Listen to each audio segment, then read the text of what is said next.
땡깡 발언 부적절했다. 결국 고개를 숙인 제1여당의 대표입니다. 더불어민주당 추미애 대표가 결국 유감 표명을 했습니다. 김명수 대법원장 후보자 인준에 앞서 민주당의 사과가 있어야 한다는 국민의당의 의견을 받아들인 건데요. 먼저 추미애 대표의 오늘 목소리부터 직접 들어보시죠. 김희수 헌법재판소장 임명 분열 직후 입법부인 국회의 무책임을 자문하는 과정에서 저의 발언으로 행여 마음 상한 분들이 계시다면 심심한 유감을 표합니다. 시대의 과제와 국민의 바람이 무엇인지 잘 알기에 유감의 표를 함에 있어서 머뭇거리지 않습니다. 저 얘기를 좀 이어가야 봐야 될 것 같아요. 저 이현정 의원님. 네. 추미애 대표의 사과는 어떻게 보시는지요? 전 유감 한마디 듣기 위해서 참 이 전국이 이렇게까지 혼란스러운 지경까지 이르는데 사실은 대통령까지 나선 마당에 당대표가 어떤 유감 표명을 하지 않을 수 없는 그런 마지막 단계의 이제 처한 같아요. 그래서 아마 오늘 이제 보면 사실은 참 하기 싫은 흔적들이 역력합니다. 여기 보면 그냥 유감을 표명하는 거 그 뒤에 보면 이 시대 가지고 국민의 바람이 뭔지 알기 때문에 유감 표명하면서 머뭇거리지 않는다 이런 표현을 썼거든요. 이건 뭐냐면 결국 이제 이걸 해야 잘 돌아가기 때문에 내가 억지로 한다. 아마 이런 투로 이제 하신 말씀 같은데 사실 좀 진심에서 나온 이야기보다는 지금 정국을 풀기 위해서는 어쩔 수 없이 한다. 아마 이런 것들을 좀 이 말 속에 많이 좀 이렇게 포함이 되어 있는 것 같습니다. 추미애 대표의 심경을 좀 읽기 위해서 왼쪽에 허성문 교수 나오셨습니다. 어서 오십시오. 예, 허 소장님 질문을 이어받자면 억지로 한다는 이제 말씀까지 해주셨는데 그만큼 청와대에서 민주당이 일종의 압박을 했다라고 저희가 추측을 해볼 수 있을까요? 예, 그런 추측도 가능하고 직접 하지 않았더라도 분위기상 압박감을 느끼지 않았겠습니까?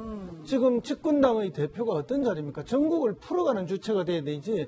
전국을 막히게 하는 전국의 걸림돌이 돼서는 안 되지 않습니까? 물론 추미애 대표가 하신 말씀 중에 땡깡이라는 바에 어느 정도 옳은 측면도 있긴 있습니다. 그러나 당의 대표라는 사람이 그것도 집권당의 대표가 설사 옳은 말이라고 해서 아무 때나 다 말할 수 있는 것은 아니지 않습니까? 그런 면에서 본다면은 시의적으로 적절하지 않았다. 그리고 이 건 하나로 국회가 끝나는 것이 아니지 않습니까? 끊임없이 새로운 협상과 새로운 안건이 나오게 되는데 그런 면에서 보면은 추미애 대표의 지난번에 땡깡 발언은 적절하지 않았기 때문에 지금이라도 사과하는 것이 전국을 푸는 골이다.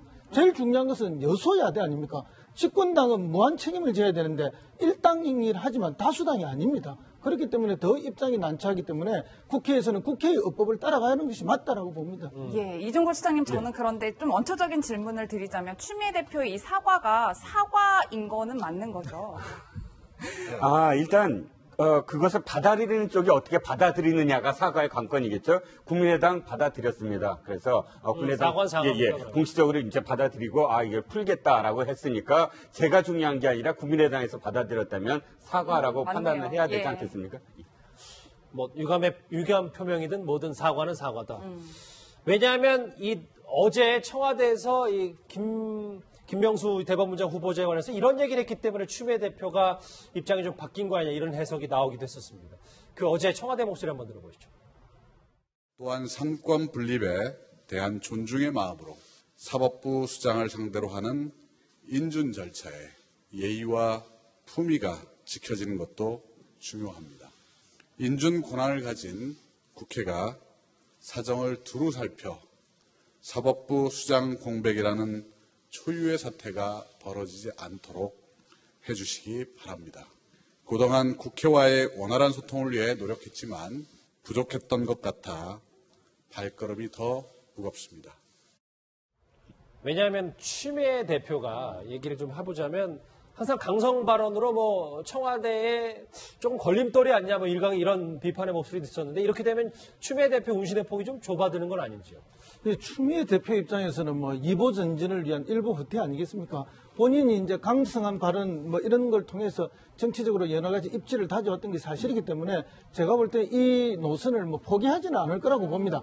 다만 지금 이제 대법원장의 인준이 실패하게 됐을 때 대통령이나 집권당이 가져야 될 엄청난 부담감이 있는 거죠. 전국이 잘 안 풀렸을 때 그 궁극적인 책임은 결국은 대통령하고 집권당이 오는 것이거든요.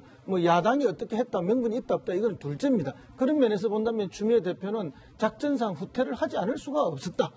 그렇기 때문에 다음 이 작전이 넘어가고 나면은 그 다음에는 다시 본래의 모습으로 돌아올 가능성이 더 높다고 저는. 본래의 모습이라는 건 이제 강한 여당의 모습을 다시 강성 발언을 하는 그런 모습으로 돌아올 것이라고 봅니다. 일단 조금 숨고름이 있을 수 있지만 이현정 의원님. 네. 왜냐하면 문재인 대표도 사법부 수장의 공백을 막아달라면서 소통이 부족하다는 얘기를 대통령이 직접 했기 때문이에요. 그렇죠. 사실 이제 어제 그 메시지의 가장 핵심은 결국은 그동안 소통이 부족했다라는 것들, 아마 이런 것들이 이제 있었기 때문에 좀 여당을 겨냥한 이야기 같다는 측면도 있는데, 뭐 근본적으로는 사실 청와대에도 마찬가지죠. 뭐 야당과 소통이 부족하지는 뭐 청와대도 사실은 뭐 민주당을 탓할 것만 아니라 봅니다. 왜냐하면 국정 운영의 중심에 있는 청와대가 어떤 야당을 대하는 게 그냥 우리가 하는 게 다 옳으니까 당신들 그냥 따라줘야 된다. 이런 어떤 관점을 좀 갖고 있는 것 같아요. 왜냐하면 우리가 하는 건 개혁이고 우리가 하는 건 옳은 촛불 민심이고 근데 야당 당신들 자꾸 발목만 잡는다. 근데 왜 자꾸 발목만 잡느냐? 따라와라. 이런 어떤 관계, 이런 설정들을 이제 하고 있는 것이거든요. 그러니까 이번 대법원장 임명도 그렇습니다. 김명수 대법원장이 사실은 이제 좀 파격이지 않습니까? 더군다나 이 문재인 정부 하에서 대법관이 바뀌는 게 10명이 바뀝니다. 이 사법부 균형이 상당히 깨질 가능성이 있어요.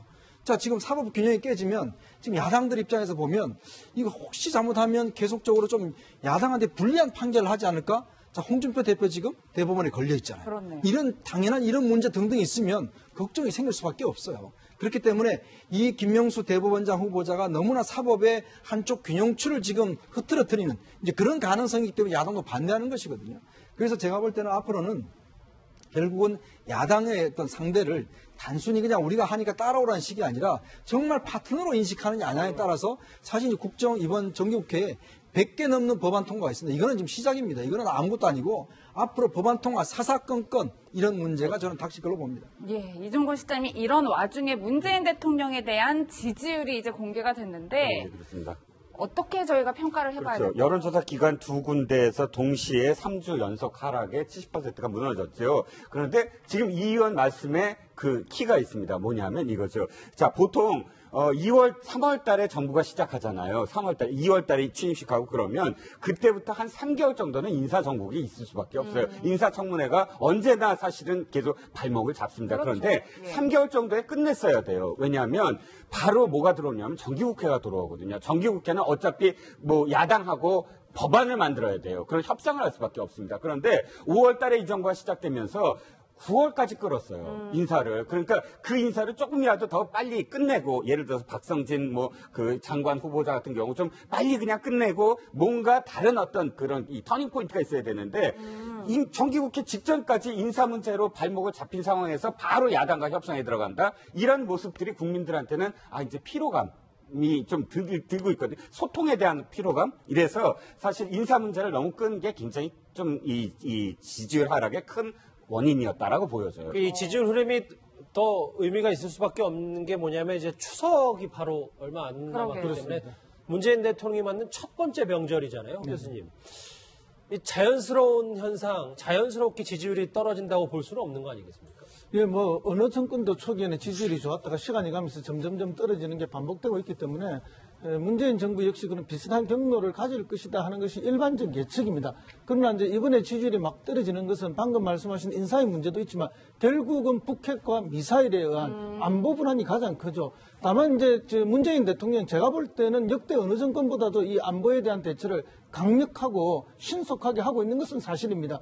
그러나 이제 또 다른 한 측면에서 대화를 강조하다 보니까 거기에 대한 야당의 공격이라든지 또 지나친 불안감 조성으로 인해서 동시에 또 이제 그런 그 어떤 불안감들이 만들어져서 이게 하락하고 있지 않냐. 그러나 이제 실제적으로 인도적 지원이라든지 대화는 어쨌든 문명사적으로도 옳은 일이고 인류애적으로도 옳은 일이기 때문에 알겠습니다. 오히려 우리 정부의 조치의 정당성을 높여주는 그런 조치가 될 것이라고 봅니다. 궁극적으로는. 추미애 대표 유감 표명, 문재인 대통령 얘기까지 해봤습니다.